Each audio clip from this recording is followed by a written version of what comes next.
Pegue sua Bíblia comigo, vamos abrir no Salmo 52. Salmo 52. Vamos ler as Escrituras. Por que te glorias na maldade, ó homem poderoso? Pois a bondade de Deus dura para sempre. A tua língua urde planos de destruição, é qual navalha afiada, ó praticadora de enganos. Amas o mal antes que o bem, preferes mentir a falar retamente. Amas todas as palavras devoradoras, ó língua fraudulenta. Também Deus te destruirá para sempre, há de arrebatar-te e arrancar-te da tua tenda e te extirpará da terra dos viventes.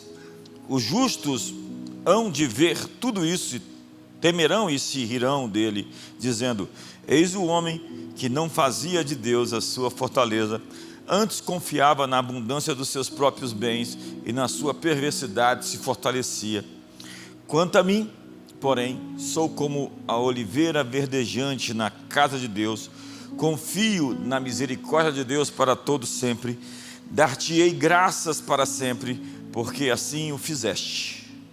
Na presença dos teus fiéis esperarei no teu nome, porque é bom. Esse é o Salmo 52.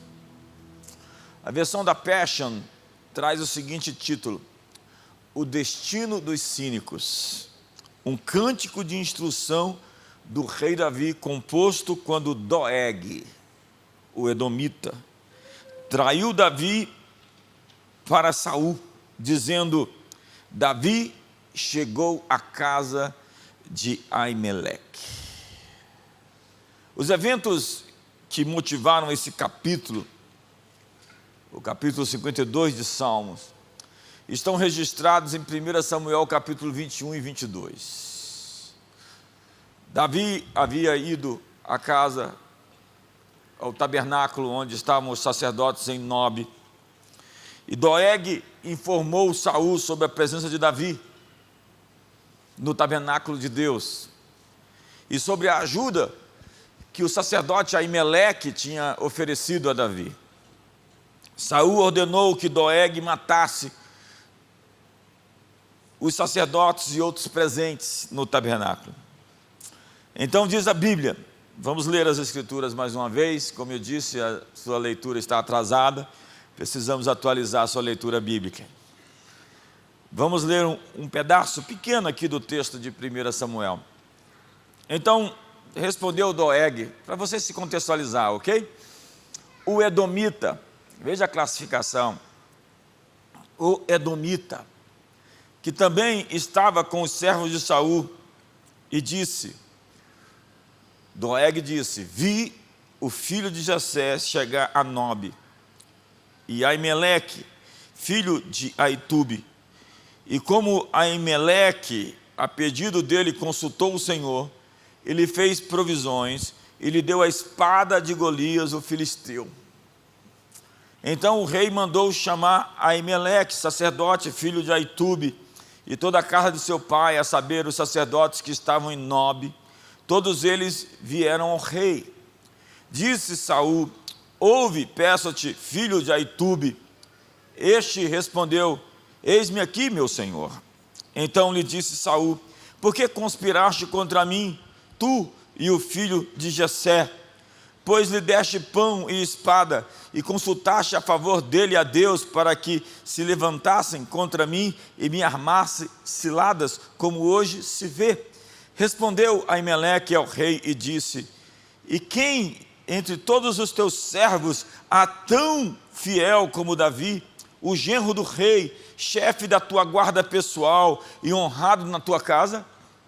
Acaso é de hoje que consulto a Deus em seu favor? Não, jamais impute o rei coisa nenhuma a seu servo, nem a toda a casa de meu pai, pois o teu servo de nada soube de tudo isso, nem muito, nem pouco. Respondeu o rei: Aimeleque morrerás, tu e toda a tua casa, a casa do teu pai. Disse o rei aos da guarda que estavam com ele: volvei e matai os sacerdotes do Senhor, porque também estão de mãos dadas com Davi, e porque souberam que fugiu e não mo fizeram saber. Porém, os servos do rei não quiseram estender as mãos contra os sacerdotes do Senhor.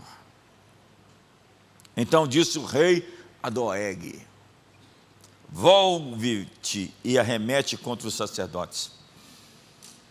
Então se virou Doeg, o edomita, e arremeteu contra os sacerdotes e matou naquele dia 85 homens que vestiam estola sacerdotal de linho. Também a nobre cidade desses sacerdotes passou a fio da espada homens e mulheres e meninos e crianças de peito e bois e jumentos e ovelhas. Que texto que mostra a loucura de um homem e a pessoa que, no caso, disposta a cumprir o trabalho mais sujo que poderia ser feito. Os sacerdotes de Nob eram homens santos, consagrados, dedicados, que acolheram Davi em silêncio, deram-lhe o pão sagrado, ofereceram-lhe abrigo e entregaram a ele a espada da sua maior vitória, a espada de Golias. Eles estavam diante de um homem ferido, um guerreiro que estava fugindo, um ungido que estava cansado. Mas enquanto isso acontecia, havia um outro homem naquele lugar observando. Um nome quase esquecido na Bíblia, mas eternamente associado à traição: Doeg. Doeg, o edomita. Ele estava lá, quieto, observando, presente no lugar santo com um coração profano. Doeg não disse uma palavra, não se levantou, não se opôs. Ele apenas registrou, gravou cada detalhe no momento certo e vendeu o que viu. Vendeu o que viu. Ele foi até Saul e, com a frieza dos covardes, entregou os sacerdotes, expôs Davi e plantou uma tragédia. Saul, então, inflamado de ódio, ordenou a execução de todos os sacerdotes. Os soldados de Israel, por temor a Deus, se recusaram, mas Doeg, ele não hesitou. Ele puxou a espada e matou 85 homens de Deus. E é depois dessa cena que o Salmo 52 é composto por Davi para expressar os seus sentimentos com relação ao acontecido, que traz o título ao mestre de canto, Salmo didático de Davi, quando Doeg, edomita, fez saber a Saul que Davi entrara na casa de Aimeleque. Doeg, o edomita, se tornou forte pela maldade da língua. O gloriar-se na maldade lhe fez uma pessoa poderosa. Para ganhar o favor de Saul, Doeg vendeu a sua alma. Por prestígio, por posição, ele assassinou os sacerdotes de Nob. Doeg herdou um DNA de confusão. Gerações de iniquidade estavam condensadas em sua personalidade. E para entender Doeg, nós temos que entender Esaú. Se Doeg é o edomita e Saul é o pai de todos de Edom, Esaú é o pai de todos de Edom, nós precisamos entender a história de Esaú. Diz a Bíblia já no Novo Testamento, em Hebreus capítulo 12, no verso 15, o seguinte texto: atentando diligentemente, porque ninguém seja faltoso, separando-se da graça de Deus, nem haja alguma raiz de amargura que brotando vos perturbe, e por meio delas muitos sejam contaminados. Muitos sejam contaminados. nem haja algum impuro ou profano como foi Esaú, o qual por um repasto vendeu o seu direito de primogenitura, pois sabeis também que posteriormente, querendo herdar a bênção, foi rejeitado, pois não achou lugar de arrependimento, embora com lágrimas o tivesse buscado. Nós estamos falando da amargura, a amargura de uma pessoa que pode destruir a vida emocional de uma família, de uma linhagem e até de gerações. A amargura. No texto de Hebreus, o autor usa Esaú como um exemplo, Edom como um exemplo de amargura e de ressentimento. O texto diz que uma raiz de amargura pode brotar do coração de alguém e contaminar muita gente. A amargura, na verdade, não se espalha somente para outros, segundo a Bíblia, mas mesmo entre várias gerações. Ela cruza a linha de pai para filho, de filho para neto. A animosidade de Esaú com relação ao seu irmão Jacó cruzou gerações, atingindo os filhos e os filhos dos filhos. Nas narrativas envolvendo Amaleque, que também era descendente de Esaú, e Edom, que está descrito no livro de Obadias, por exemplo, esse conflito geracional entre as linhagens está presente. Não é uma guerra simplesmente entre pessoas, mas entre gerações. O que acontece é que, assim como a bênção acompanhou Jacó, de Isaac para Jacó, para os patriarcas, a amargura e o ressentimento seguiram junto a Amaleque e a Edom. Assim como existia uma bênção sobre os filhos de Isaac, Isaac era o filho da promessa e depois Jacó, havia uma maldição de amargura e ressentimento sobre toda a linhagem de Esaú.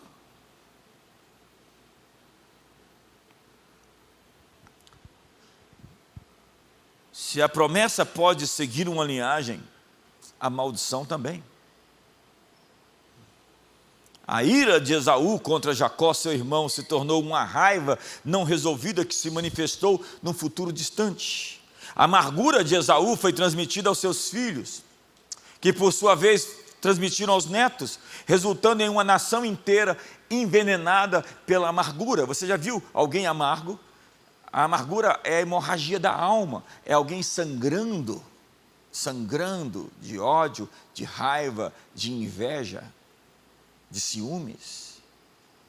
E o ressentimento geracional se perpetuou numa inimizade entre Amaleque, Edom e Israel.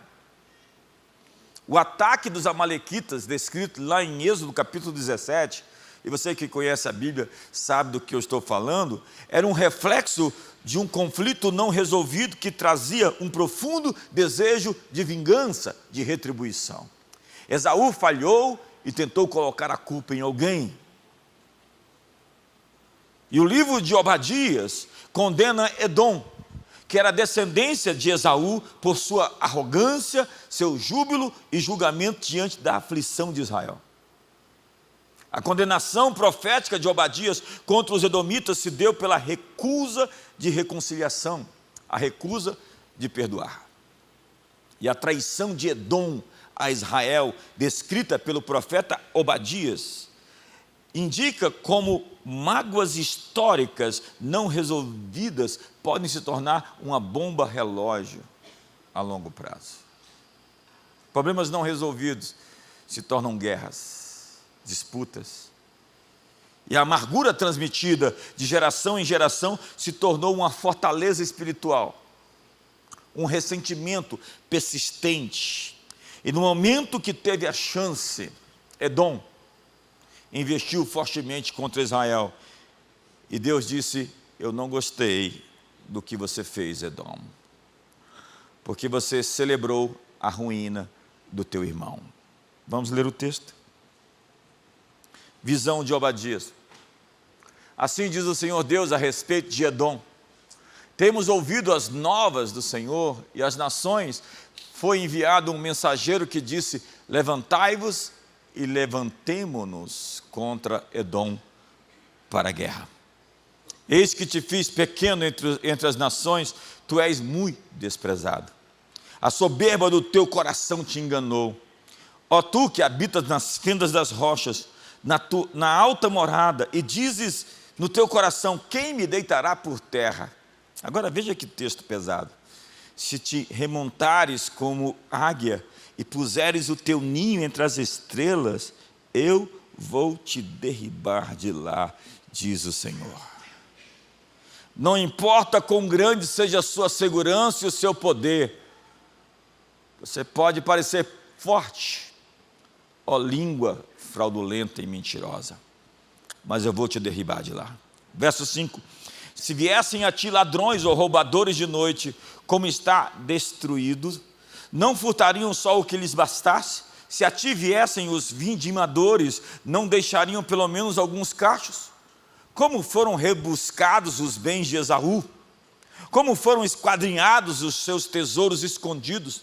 Todos os teus aliados se levaram para fora dos teus limites, os que gozam da tua paz te enganaram. Prevaleceram contra ti os que comem o teu pão, puseram armadilhas para os teus pés. Não há em Edom entendimento. Não acontecerá naquele dia, diz o Senhor, que farei perecer os seus sábios, os sábios de Edom, e o entendimento do monte de Esaú. Os teus valentes, ó Temã, estarão atemorizados para que do monte de Esaú seja cada um exterminado pela matança.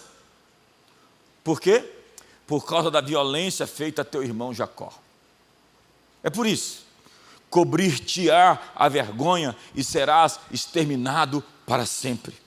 No dia em que, estando tu presente, estranhos lhe levaram os bens e estrangeiros lhes entraram pelas portas e deitaram sorte sobre Jerusalém, tu mesmo era um deles. Mas tu não devias ter olhado com prazer para o dia do teu irmão. Ei, você não devia ter celebrado o mal que aconteceu sobre o teu irmão, o dia da sua calamidade, nem ter se alegrado sobre os filhos de Judá no dia da sua ruína, nem ter falado de boca cheia no dia da angústia. Não devias ter entrado pela porta do meu povo no dia da sua calamidade, tu não devias ter olhado com prazer para o seu mal no dia da sua calamidade, nem ter lançado mão dos seus bens no dia da sua calamidade. Não devias ter parado nas encruzilhadas para exterminarem os que escapassem, nem ter entregado os que lhes restassem no dia da angústia. O contexto é que quando Israel foi julgado pelos seus pecados, Edom se aproveitou disso de maneira cruel. Isso acontece tanto no Antigo como no Novo Testamento, no caso da invasão dos romanos posteriormente. Nos dias de Davi, nós então temos um relato de um edomita fazendo o trabalho sujo. A selvagem crueldade do rei Saul em ordenar a execução por nenhum crime por eles praticado era fruto do seu ódio mortal contra Davi, que encontrou parceria na covardia de Doeg. Ajudar Davi era um crime que só existia na perturbada imaginação de Saul. E o texto começa, e vamos ao Salmo. Por que te glorias na maldade, ó homem poderoso?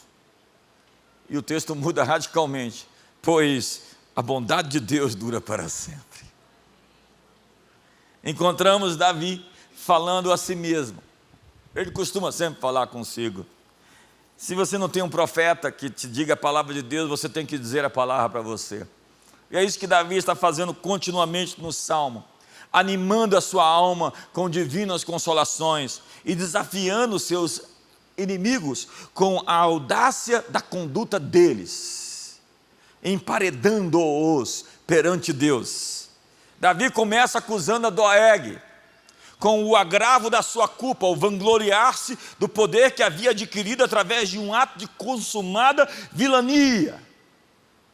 Ele conquistou uma posição destacada porque matou o sacerdote de Nob. Por que te glorias do mal, diz o salmista? Ó homem poderoso. Doeg sentiu-se poderoso ao transmitir a mensagem de Saul. Na verdade, ele se tornou poderoso porque fez o trabalho sujo. Você conhece alguém que está ganhando para fazer o mal? Doeg era o chefe dos pastores do rei, uma espécie de comandante da cavalaria. Ele passou a cidade dos sacerdotes ao fio da espada. Não somente homens, mas mulheres e crianças e lactantes e bois e jumentos e ovelhas. Pul disse: ó homem poderoso, foi usado de um sentido irônico. Doeg assassinou 85 sacerdotes que não eram treinados para a batalha. Não era o trabalho de um verdadeiro homem poderoso matar gente que não estava pronta para a guerra. Pul fala ironicamente: matar algumas pessoas fracas e desarmadas na presença do rei e sob a proteção dos seus guardas, certamente seu nome será famoso em todas as eras por tamanha coragem heróica. Não, Spurgeon diz: um homem realmente poderoso, capaz de matar homens que nunca tocaram numa espada, ele deveria ter se envergonhado da sua covardia. No fundo, essa gente que usa a língua para destruir são apenas covardes. E foi isso que Doeg fez. Pois a bondade de Deus dura para sempre, diz o salmista. A integridade é a única vereda segura para o poder. A integridade é a única vereda segura para a promoção. E os que usam de qualquer triunfo que se pode obter por meio da traição têm curta duração. Os maus não levam em conta a providência que Deus exerce sobre seus próprios filhos. A versão da Passion traz assim o texto do verso 1. Você se considera um homem poderoso, um figurão? Por que você se vangloria do mal que fez? Mas o amor leal de Deus me protegerá e vencerá. Davi desafia os soberbos que desonram a bondade de Deus. Ao agirem mal, ele se contrapõe ao Deus que é bom. Lembre-se que o Deus de paz é o Deus da paz, que esmagará a Satanás debaixo dos nossos pés. Não é o Deus da guerra. Assim como a bondade de Deus é que vai impedir o mal de triunfar. É a bondade de Deus que vai vencer o mal. Os maus, ao maltratar e ferir os filhos de Deus, se encontrarão com quem lhes pode fazer frente. E por mais que as aparências digam o contrário, a bondade de Deus lidará com o mal. Davi então faz as contas, e para ele é uma constatação óbvia. Por que te glorias na maldade, diz o texto? Ó homem poderoso, pois a bondade de Deus dura para sempre. Quanto mais os ímpios se esforçam na prática da iniquidade, eles provocam a ira do Senhor e se chegam para mais perto da destruição. E as flagrantes ofensas de Doeg cairiam sobre a sua própria cabeça. Era questão de tempo. A bondade de Deus perdura continuamente, é o que o texto diz. Porque a bondade de Deus dura para sempre, Ele não permitirá que esse tipo de mentira destrutiva domine o dia para sempre. Davi acreditava sinceramente que o caminho de Doeg fracassaria. Diga para o seu irmão: o caminho de Doeg fracassará. A Bíblia é cheia de arquétipos. E nós temos os Doegs por aí, dispostos a fazer o trabalho mal, para ganhar vantagens, para obter posições, o favor dos poderosos.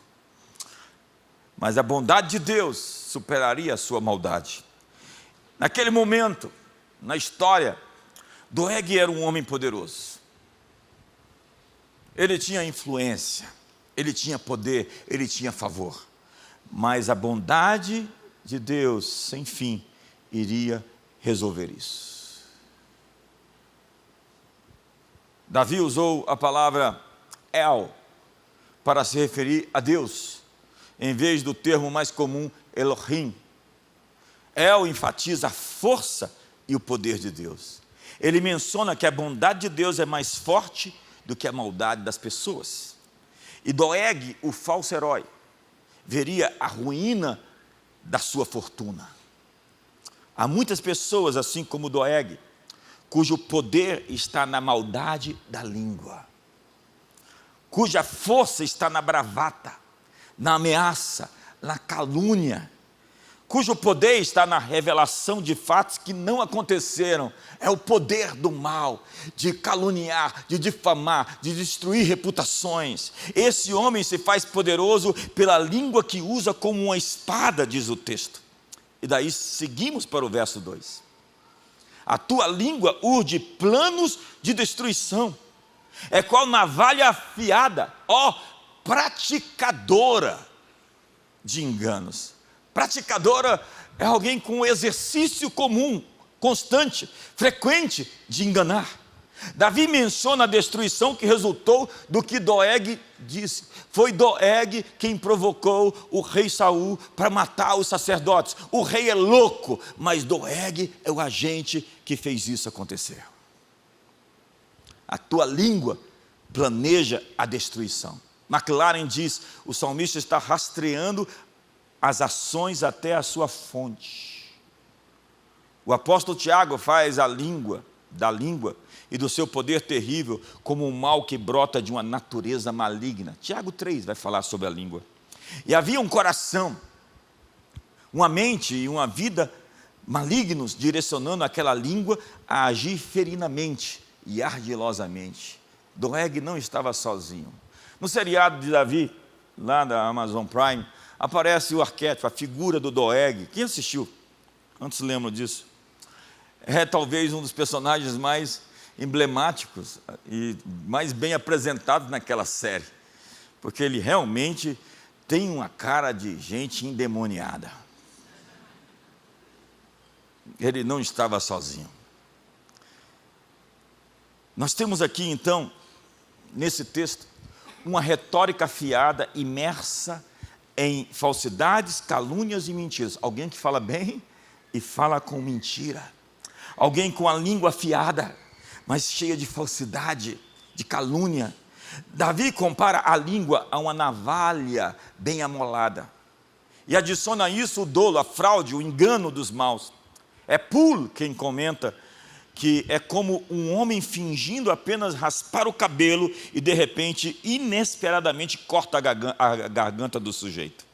A versão da Passion traz a seguinte tradução: escuta, ó enganador, trapaceiro dos outros, suas palavras são perversas, prejudicando e machucando todos que os ouvem. Na Bíblia, a importância dos pecados da fala, da boca, da língua, é muito peculiar. Um dos piores pecados da cultura judaica é falar mal de outras pessoas. No Israel antigo, havia o que eles chamavam de a lei da lepra. Eu estava conversando com amigos judeus outro dia num jantar, e eles me disseram que Miriam ficou leprosa porque falou mal de Moisés. Obviamente está lá descrito. Ela criticou o irmão, veio a nuvem de Deus, e quando a nuvem saiu, ela estava cheia de lepra. A Midrash, o método de interpretação bíblica antigo, descreve a pessoa atacada pela lepra como alguém responsável pelo pecado da calúnia e da maledicência. Alguém que apareceu leproso era então culpado. Era entendido que quando alguém aparecia com lepra, devia-se ao mal que sai da sua boca. Eles chamavam isso, e até hoje chamam, de Lashon Hara, a língua má, ou o mal que sai da boca. É a combinação das palavras metsorá, leproso, e motzá, fazer sair o mal da boca. Assim, uma pessoa crítica e maldizente é alguém leprosa, ainda que seja leprosa na alma. Tem gente com lepra na alma. Cuidado com a lepra da alma. A lepra da alma contamina os outros. Não haja em vós raiz de amargura que brotando vos perturbe e contamine como uma lepra os demais. Diga para o seu irmão, está um silêncio aqui hoje. essa pessoa está contaminada por uma doença que pode ser transmitida para outras pessoas. Portanto, assim como um leproso devia ser isolado fora do acampamento, ficar em quarentena, o maldizente deve ser isolado por causa do seu lashon hara, sua língua má. Na sabedoria judaica, o caluniador é como um assassino que mata 3 pessoas. Ele mesmo, quem dá ouvidos às calúnias e o caluniado. E mesmo quando não se acredita no maldizente, alguma coisa fica na memória contra a vítima. O lashon hara é mais perigoso do que qualquer arma mortífera. É por isso que Salomão nos adverte que a morte e a vida estão no poder da língua. E o que bem a utiliza, come do seu fruto. Então, cuidado com gente leprosa na alma. Eles querem contaminar você com a sua lepra na forma de insatisfações, amarguras, ódios e inveja. Consiga entender o sentimento por detrás da crítica. No livro dos Salmos, a língua má é uma flecha, pois ataca mesmo de longe. Está lá o texto do Salmo 140. Aguçam as línguas como serpente. Peçonha de áspide está debaixo dos seus lábios. Está falando que existe veneno nos lábios. O capítulo 64 de Salmos diz: os quais afiam a língua como espada e aponta quais flechas, como flechas, palavras amargas, para as ocultas atingirem o íntegro, contra ele disparam repentinamente e não temem. Ou o Salmo 120, na minha angústia, clamo ao Senhor e Ele me ouve. Senhor, livra-me dos lábios mentirosos, livra-me da língua enganadora. Que te será dado, ou que te será acrescentado, ó língua enganadora? Setas agudas do valente e brasas vivas de zimbro. Ai de mim, que peregrino em Meseque e habito nas tendas de Quedar. Já há muito tempo demais habito com os que odeiam a paz. Sou pela paz, quando porém eu falo, eles teimam pela guerra. Ou por fim o Salmo 34, que diz: quem é o homem que ama a vida e quer longevidade para ver o bem? Ei, quem quer viver muito tempo e quer viver bem? A resposta está no verso 13. Refreia a tua língua do mal e os lábios de falar dolosamente. Vou repetir. Você quer viver bem? Quer viver muito? Refreia a tua língua do mal e do falar dolosamente. Doeg executou 85 sacerdotes, não antes de tê-los sentenciado pela sua própria língua. Ele provocou a ira do rei ao denunciar aqueles homens justos. Quantas pessoas hoje ganham a vida como Doeg? Como Doeg, há pessoas que não dormem sem antes planejar o mal. Gente que ama o mal e prefere a mentira a dizer a verdade, como diz o verso 3. Vamos seguir? Amas o mal antes que o bem. Preferes mentir a falar retamente. A destruição dessas palavras afiadas não foi acidental. É fruto de uma preferência, uma escolha, uma paixão pelo mal. Davi diz que há quem ame o mal e ame a mentira. Gente que quer ver o circo pegar fogo, lançam suas setas para causar o maior dano possível. Doeg amou a destruição que suas palavras destruidoras trouxeram. Trapp diz: tua língua é tão maliciosa como um hálito fétido que sai de dentro corrupto.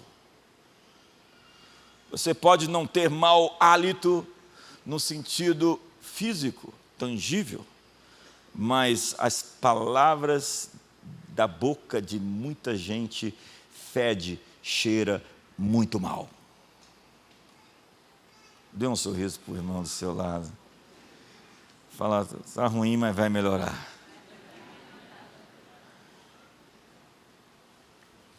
Junta-se aqui língua como navalha,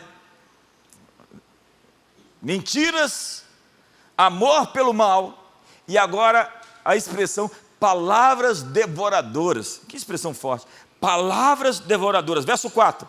Amas todas as palavras devoradoras. Ó língua fraudulenta. A versão da Passion traz assim: vocês amam o mal e odeiam o que é bom e certo. Você prefere mentir do que dizer a verdade. Você ama distorcer, devorar e enganar, usando sua língua astuta para distorcer a verdade. Mas o Todo-Poderoso o destruirá para sempre. Ele vai te puxar pelas raízes e arrastá-lo para a escuridão da morte. Daí vem a sentença. Vamos ler. Verso 5. É isso que diz. Também Deus te destruirá para sempre. Há de arrebatar-te e arrancar-te da tua tenda e te extirpará da terra dos viventes. Que texto forte. É incrível como Deus não contemporiza com esse tipo de expediente.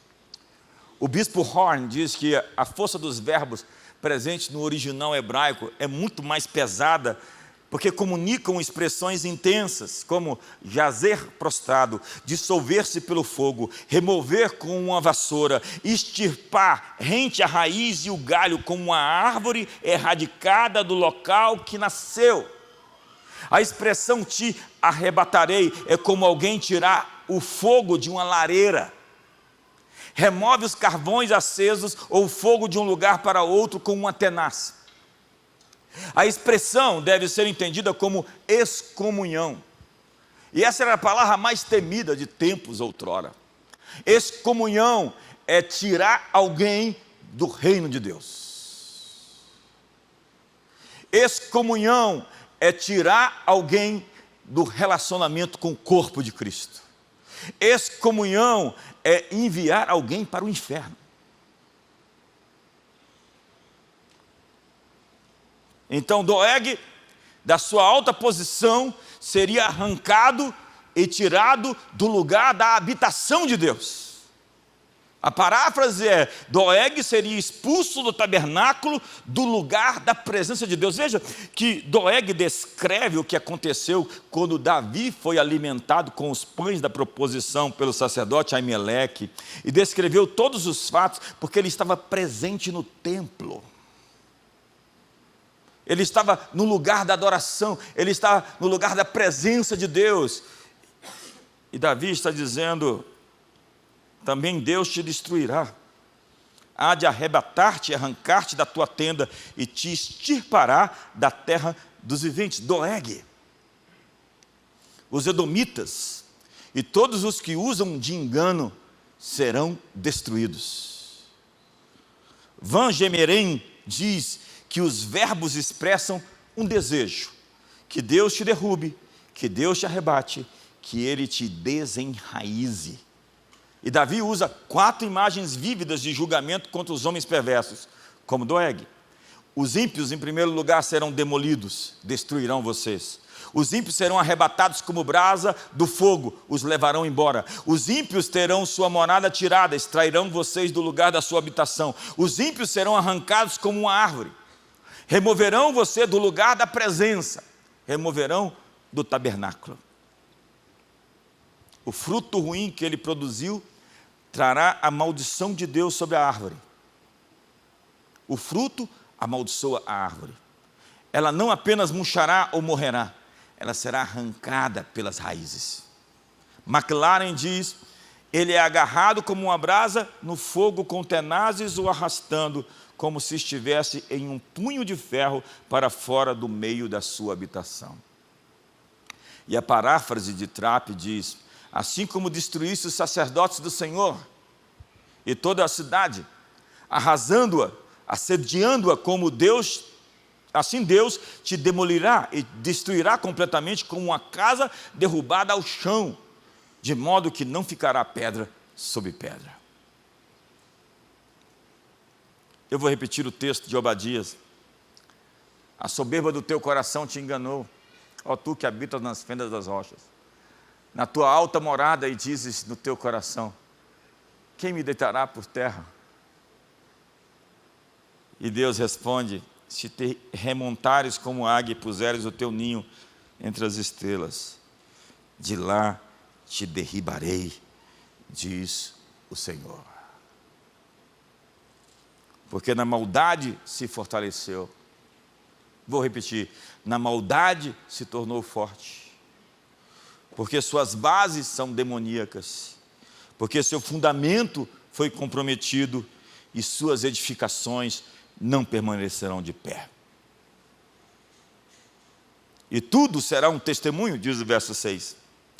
Os justos hão de ver tudo isso e temerão, e se rirão dele, dizendo: eis o homem que não fazia de Deus a sua fortaleza, antes confiava na abundância dos seus próprios bens, e na perversidade se fortalecia. Olha só, na perversidade se fortalecia. Na Bíblia, não foi apenas Doeg que aparece ganhando com a perversidade. As Escrituras falam de Balaão, que amou o prêmio das injustiças. Ele visou obter proveito prejudicando. Vou repetir: proveito prejudicando. Ele projetou ganho causando danos, prejuízos, perdas. E ele fez isso por um falso ministério profético. Balaão era um falso profeta, que usou da língua para tentar amaldiçoar Israel. Não conseguindo, usou por meio de conselhos maus. Conselhos maus. E Deus olhou para aquilo e abominou. Eu já vi pessoas que estiveram conosco trabalhando contra o que nós construímos. Eu tive pessoas usando a língua maldosamente contra nós, gente que perdeu o temor. Alguns Doegues já passaram por aqui. O capítulo 8 de Provérbios diz: o temor do Senhor consiste em aborrecer o mal, a soberba, a arrogância, o mau caminho e a boca perversa. Eu os aborreço. Olha para o irmão do outro lado e fala: está tenso, mas vai melhorar.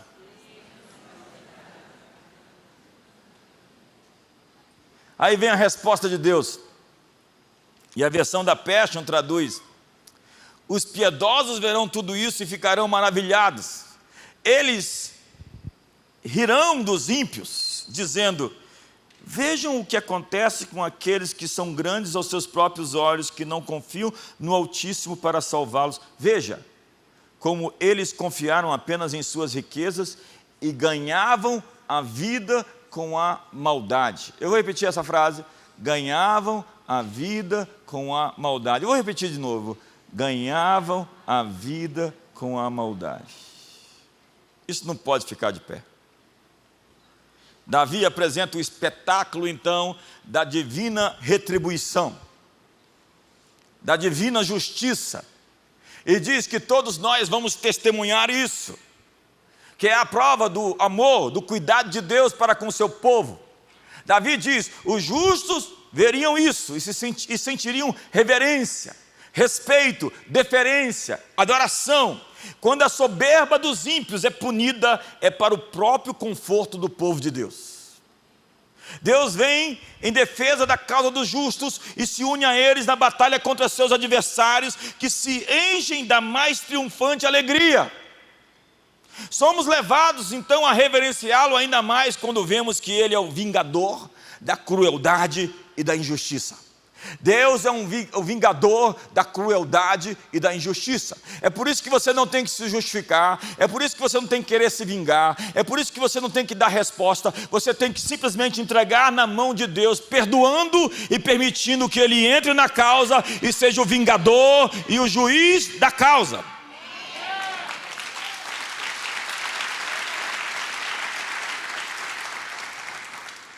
O texto diz: os justos hão de ver tudo isso, e isso vai provocar temor, e ao mesmo tempo riso, dizendo: eles verão, temerão, se rirão e dirão, porque a insolência dos ímpios será humilhada. Brasil, a insolência dos ímpios será humilhada.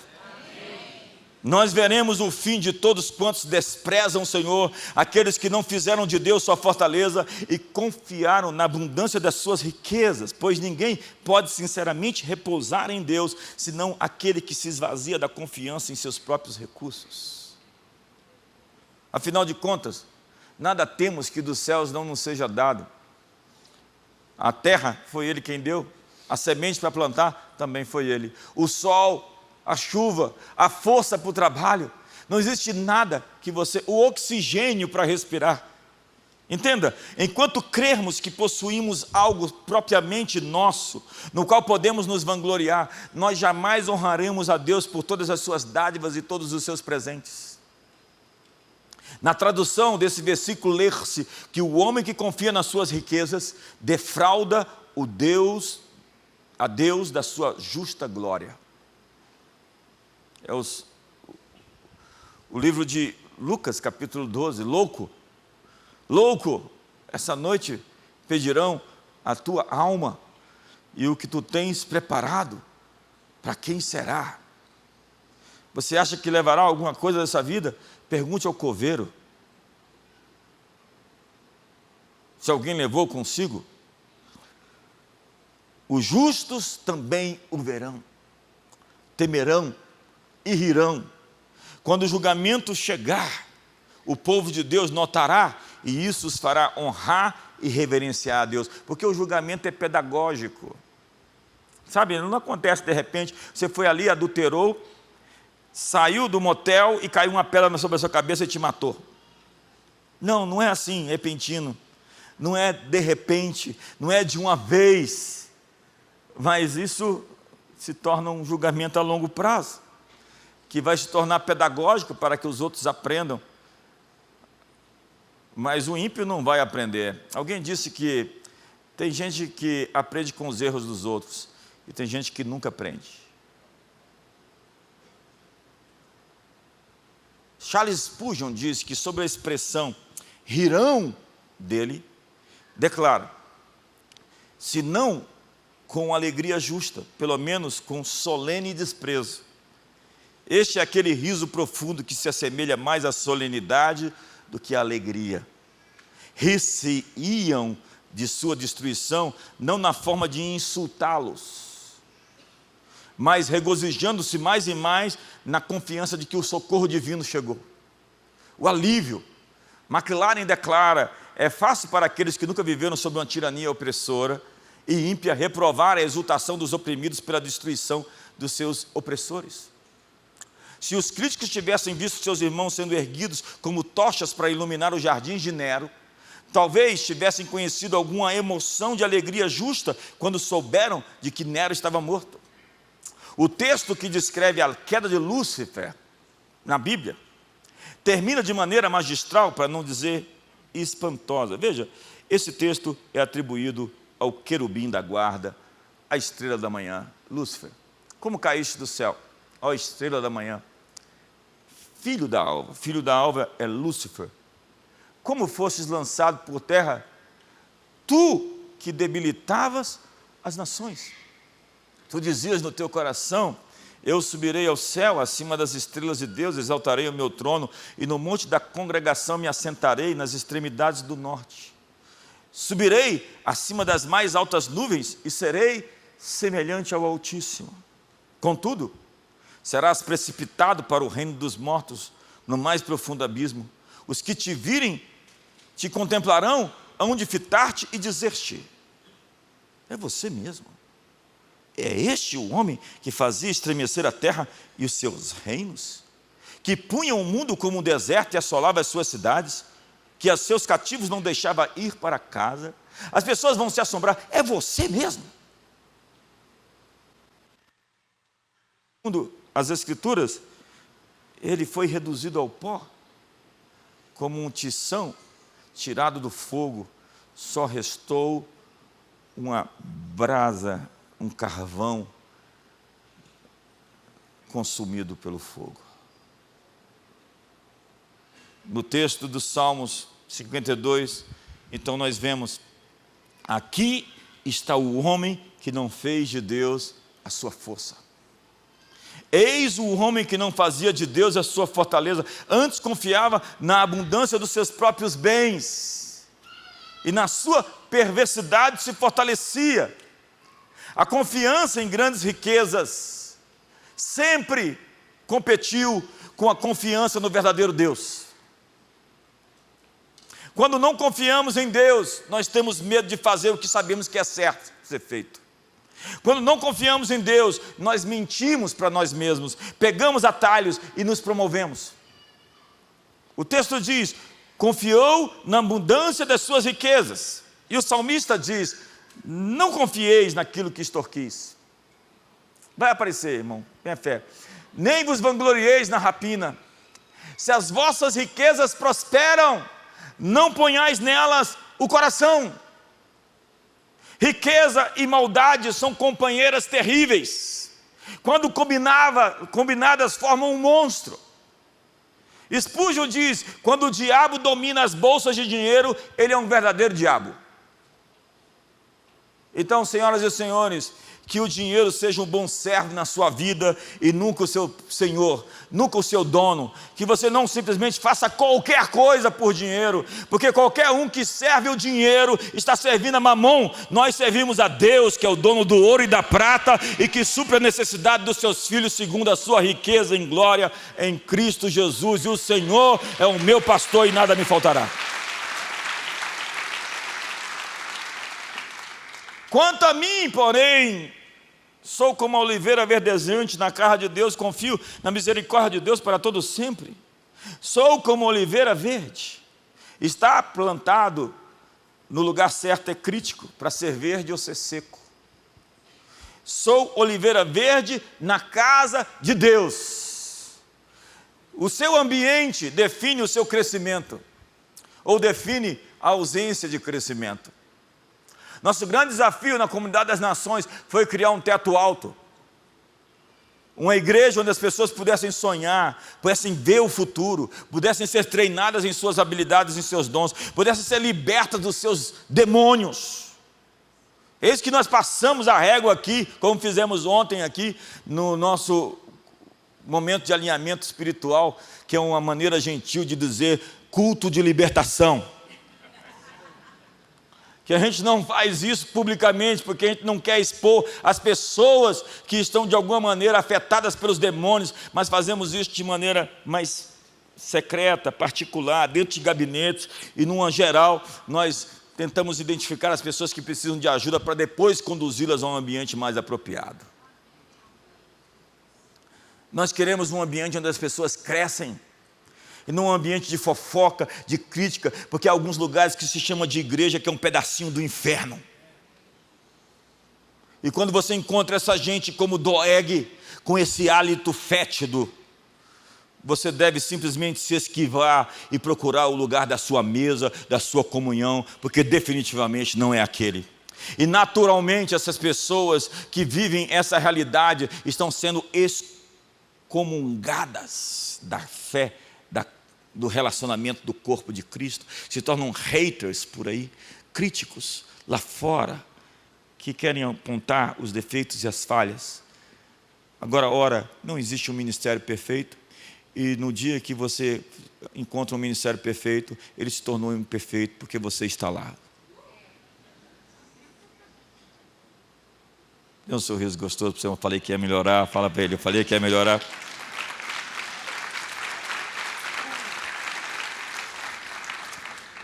Kidner diz: aqui o ponto é duplamente reforçado, pois ele retrata uma oliveira em plena seiva e que cresce no pátio sagrado. E a beleza da oliveira é representada não do verdor da sua folhagem, mas na expansão dos seus ramos. E a oliveira vive centenas de anos. O seu tronco é nodoso, retorcido, marcado pelo tempo, e mesmo quando cortada até a raiz, ela volta a brotar. do tronco de Jessé brotará um renovo. Ali está a expressão Nazaré, Nazareno, Nazirite. Porque daquele pequeno tronco, uma pequena parte vai se tornar uma outra árvore. Várias árvores. É como se a oliveira dissesse: você pode tentar me matar, mas com isso você vai me multiplicar. Davi está dizendo: ei Doeg, você empunhou a espada, mas quem tem raiz em Deus floresce onde foi ferido. É por isso que depois de tudo, Doeg desaparece, some, vira, como diz as Escrituras, palha que o vento dispersa. Não se tem mais notícia. Mas Davi segue escrevendo, segue governando, segue crescendo, porque os traidores sempre somem, mas os plantados em Deus sempre florescem. E por fim,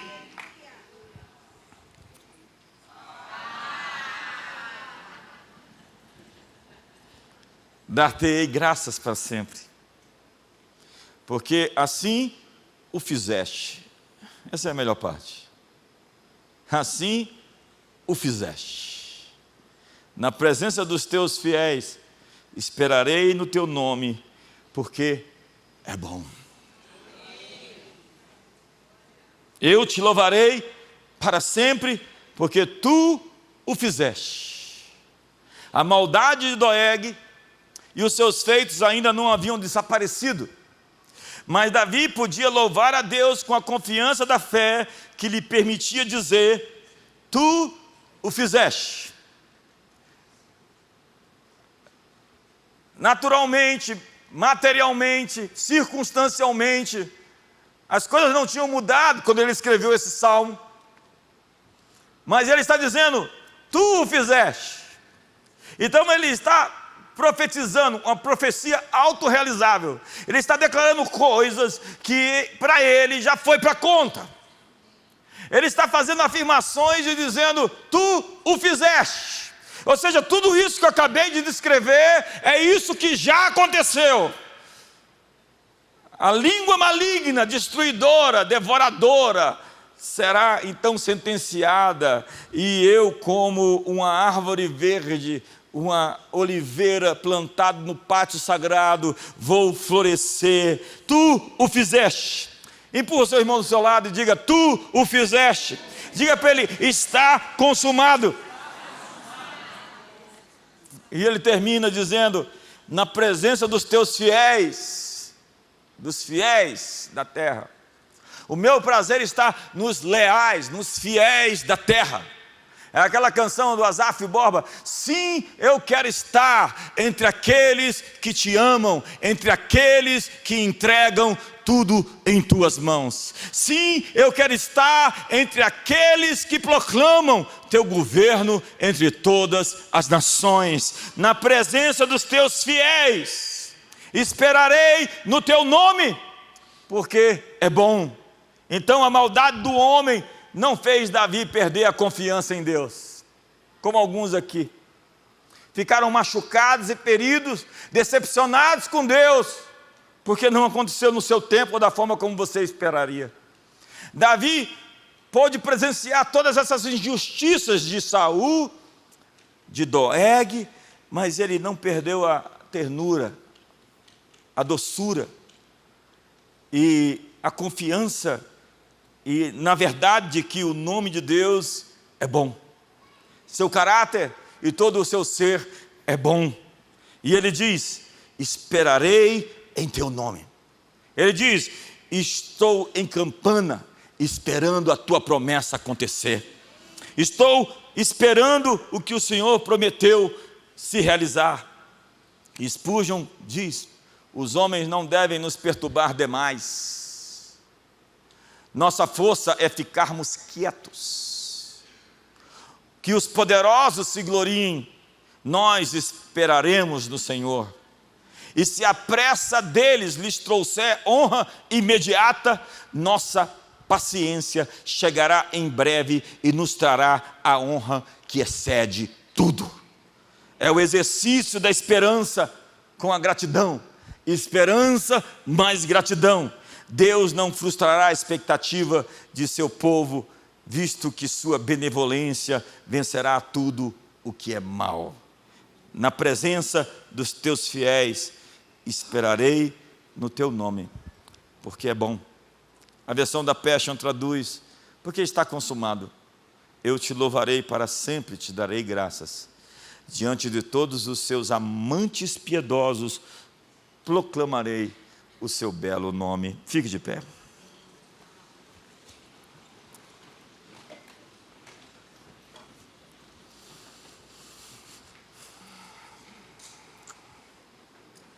Tu o fizeste.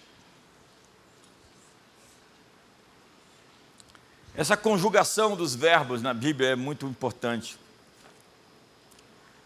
A Bíblia diz que pelas suas pisaduras nós fomos sarados.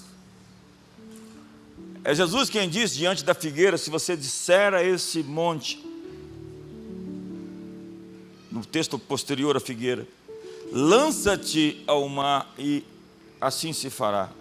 Porque tudo o que pedirdes, crendo que recebestes, será. Veja toda essa linguagem, todo esse tempo. Você pediu, você recebeu e vai ser. Como é que é isso? Você pediu, já recebeu e vai acontecer. Eu li um livro há uns 35 anos atrás, pelo menos, do Poyang Shu, chamado A Quarta Dimensão. Vamos ler esse livro. Ele fala sobre esse texto: pediu, recebeu e vai acontecer, porque você está em gestação, você está grávido, você começou o processo de incubação do seu sonho, que necessariamente vai nascer se você não abortá-lo.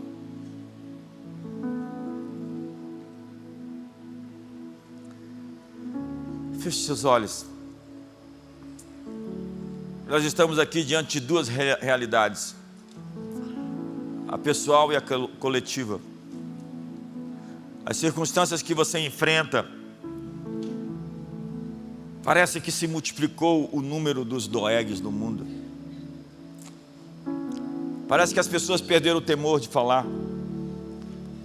A internet virou uma indústria de cancelamento, onde sem todos os fatos as pessoas falam o que querem. Há pessoas que se reúnem em rodas simplesmente para transmitir informações não comprovadas sobre outros. O fato é que essas pessoas estão plantando tragédias. Como Doeg, amam o mal, amam a mentira. E talvez você foi alvo disso. Talvez você sofreu por isso. Ou talvez você faz parte disso. E essa mensagem é um alerta para que os que foram alvo disso não se tornem amargos, ressentidos. Mas como disse o salmista, o Senhor é bom. Como disse o salmista, a bondade de Deus dura para sempre.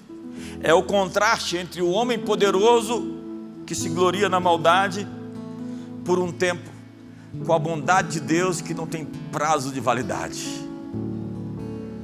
E eu quero declarar o prazo de validade de muitas coisas nesse país. Eu quero concordar com você, não com ira nem animosidade, não com raiva no coração. Como disse Tiago, eu quero que os varões levantem mãos santas, sem ira nem animosidade. Essa é a oração que funciona, sem ira nem animosidade. Essa oração que faz os tronos infernais tremerem, sem ira nem animosidade. Essa é a oração que alcança o coração de Deus. Não é o rancor, não é o ódio, não é a baixa frequência da amargura, não é o ressentimento, sem ira nem animosidade. Eu quero declarar que esse país não está perdido nas mãos dos Doegues e dos Saús, que essa nação não está entregue nas mãos de poderosos que usam a língua de maneira má, praticadoras de enganos, com palavras devoradoras, com línguas fraudulentas, que amam o mal antes que o bem, que preferem mentir a falar a verdade. Nós estamos aqui essa manhã para dizer que a bondade de Deus dura para sempre. Nós estamos aqui para dizer, porque tu fizeste. Nós estamos aqui para te dizer, dar-te-emos graças para sempre, porque assim o fizeste na presença dos teus fiéis. Esperaremos no teu nome, porque é bom. Há algumas pessoas aqui que estão feridas com Deus, que acham que Deus não é bom, porque algo ruim lhes aconteceu ou aconteceu com sua família. Deus é bom. Deus continua sendo bom. Provai e vede que o Senhor é bom. E eu creio que verei a bondade do Senhor na terra dos viventes. A bondade de Deus vai vencer o mal. A fidelidade de Deus sobre você vai vencer todas as narrativas contra você. Deus é o seu defensor, é o seu advogado, é aquele que luta em seu favor. Eu recebi essa mensagem numa madrugada e depois sentei para construí-la.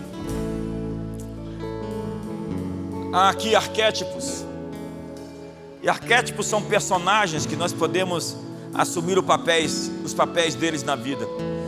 Todos os personagens bíblicos representam algum papel que você pode, algum comportamento que você pode ter.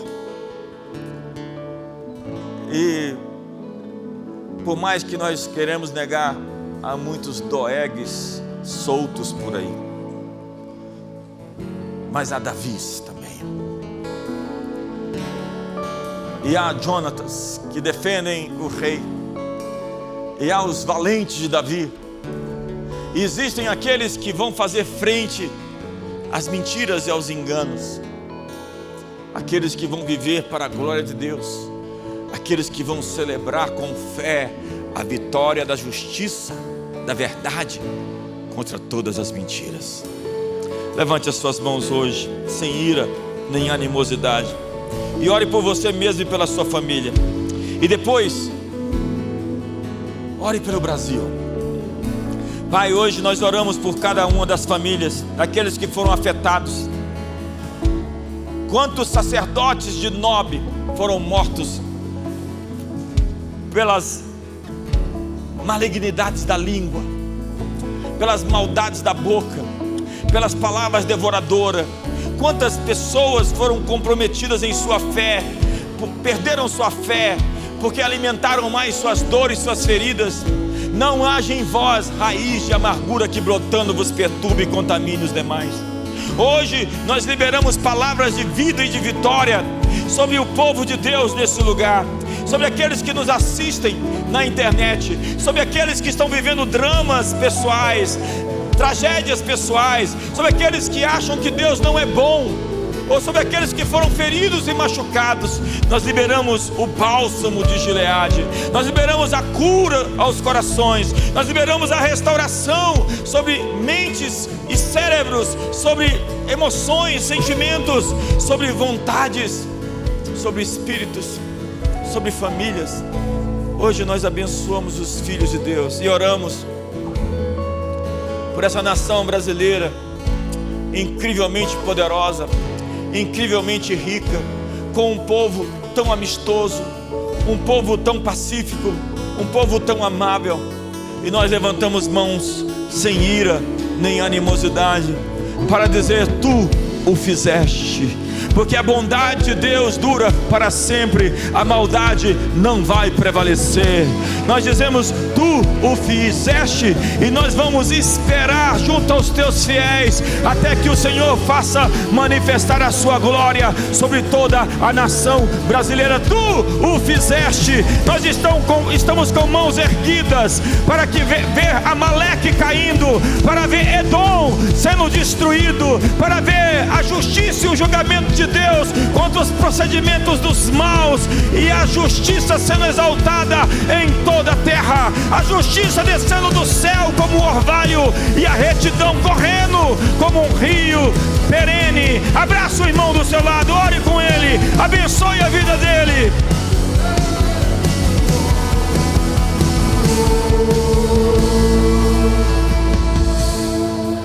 Esse é o último culto da manhã dos primeiros semestres. Eu quero que você leve essa palavra com você.